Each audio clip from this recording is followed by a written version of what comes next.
Welcome to our channel. In today's video, I'll show you how to change the DNS on your Windows 10 laptop or desktop computer. First, go to your search bar and search for Control Panel, then open it. Next, go to Network and Internet, and then Network and Sharing Center. From here, click on Change Adapter Settings. If you're using Ethernet, select Ethernet.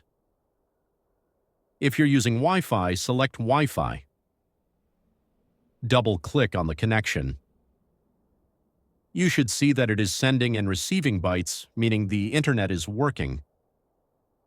Now click on Properties.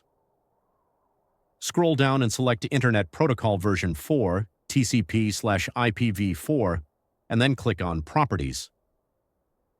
In this window, select Use the following DNS server addresses. For the preferred DNS server, enter 8.8.8.8. For the alternate DNS server, enter 8.8.4.4.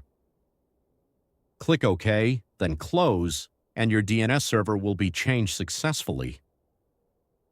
That's how you change the DNS on a Windows 10 laptop or desktop. I hope this video was helpful. If it was, please give it a thumbs up and don't forget to subscribe.